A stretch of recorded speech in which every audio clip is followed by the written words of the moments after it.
Ladies and gentlemen, Andrew Bailey is the number 2, along with Dan Bongino at the Federal Bureau of Investigation. Tulsi Gabbard continues to declassify and release information leading to indictments, evidence that people committed crimes.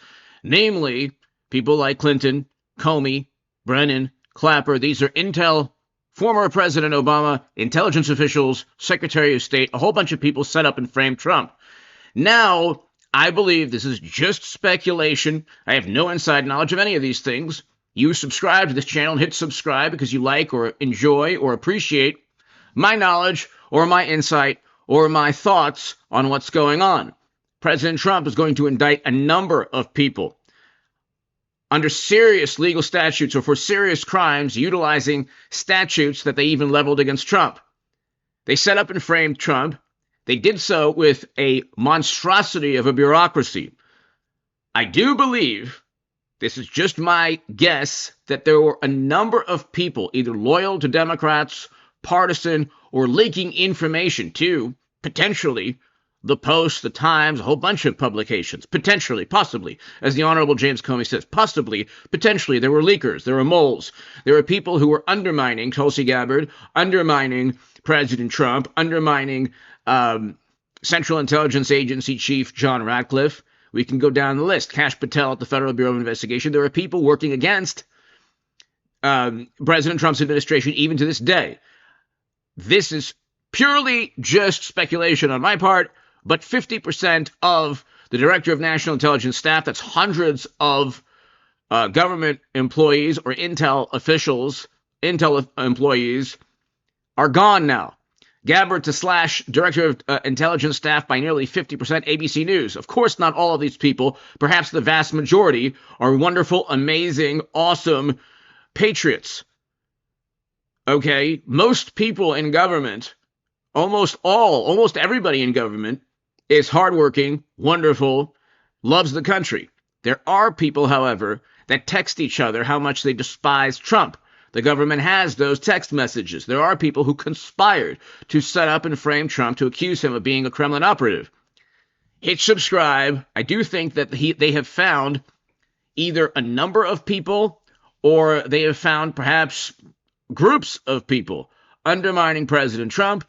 And that's one of the reasons why Director of National Intelligence Gabbard is slashing 50% of the workforce. Hit subscribe. Check this out. I think that what they're doing is setting the groundwork with Andrew Bailey, with these releases of intelligence, declassified information for indictments. Those indictments will take place before the midterms in 26, hopefully in the next couple of months. Check this out.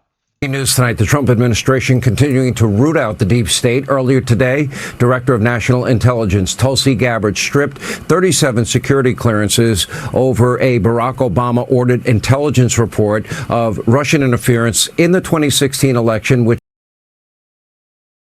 So within a couple of days, Andrew Bailey becomes number 2 at the FBI. Director of National Intelligence Gabbard removes 37 security clearances from top officials that set up and framed Trump, and 50% of the DNI workforce has been slashed. So the bureaucracy, the machine, this liberal Democratic Party duopoly aircraft carrier of a political monstrosity, a bureaucratic monstrosity that Democrats wielded to their advantage against Trump, is slowly being dismantled, rightfully so. You can't use government against your political opponents, which is what Democrats tried to do with Trump, which catapulted him yet again into the Oval Office. Which launched Russiagate. She announced the move on X, saying in part that the 37 who had their clearances revoked, quote, abused the public trust by politicizing, manipulating intelligence, leaking classified intelligence without authorization, and or committing intentional, egregious violations of tradecraft standards. Director of National Intelligence Tulsi Gabbard is here with us with more. This kind of fits in with your original declassification. And that was what you discovered was there was an original senior career intelligence assessment about possible Russian interference in 2016. And they said there was no interference. And correct me if I'm wrong. And then Obama himself reordered another assessment with top intel officials rather than listen to rank and file senior analysts that are career analysts? So there's a slight difference here in what you're saying, Sean. First of all, thank you for having me on. It's great to see you.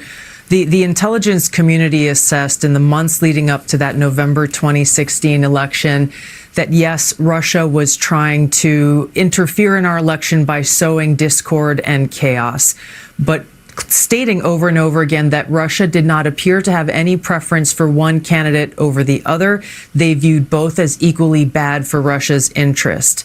The big shift that happened around what is now commonly known as Russiagate was after the election. In early December, President Obama called a meeting of his National Security Council leadership.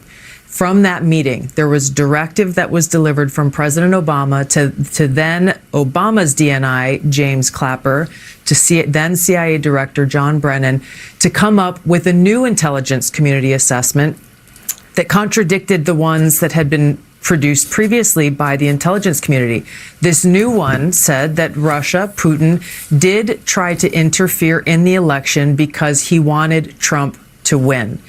They did this using shoddy intelligence, little pieces of intelligence gathered from places that intelligence professionals refused to reference previously because they knew it was substandard and did not meet the quality and the credibility that is expected of them as intelligence professionals. And they used the Steele dossier, knowing John Brennan knew, James Clapper knew, others within the intelligence community knew that the Steele dossier was a political manufactured document intended to be weaponized against then candidate Donald Trump. Well, Donald Trump won the election. The American people voted for Donald Trump in 2016.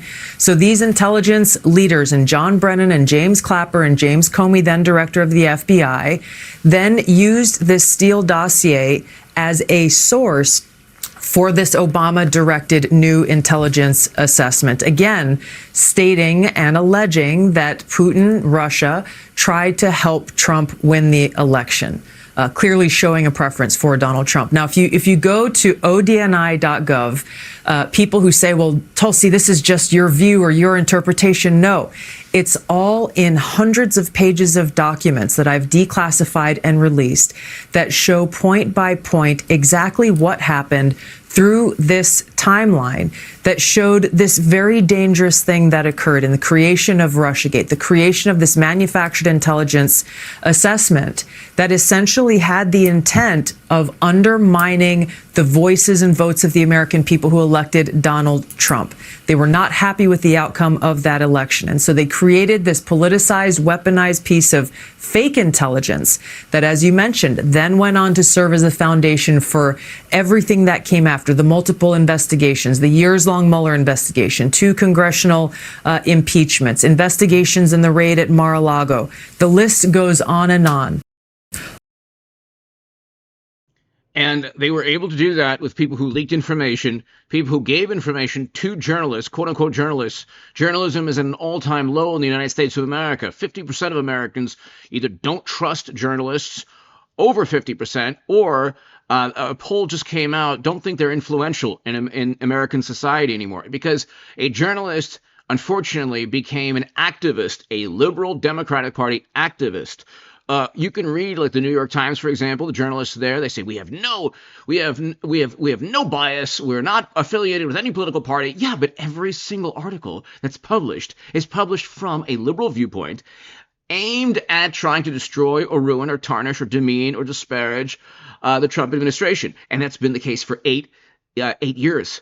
And so you can have an editor or journalist or a publication say we're non-biased, we're nonpartisan.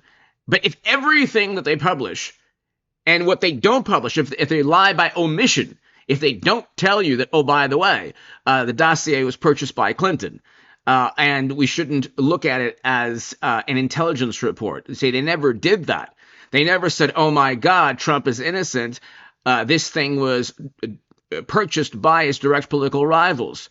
So you have journalists that got information from partisan intel officials that then fostered What did it foster? FISA warrants. Judges were influenced. And then the liberal Democrats, the good morally superior, said even the judges signed off. Well, gee, I wonder why. Hit subscribe to this channel right now.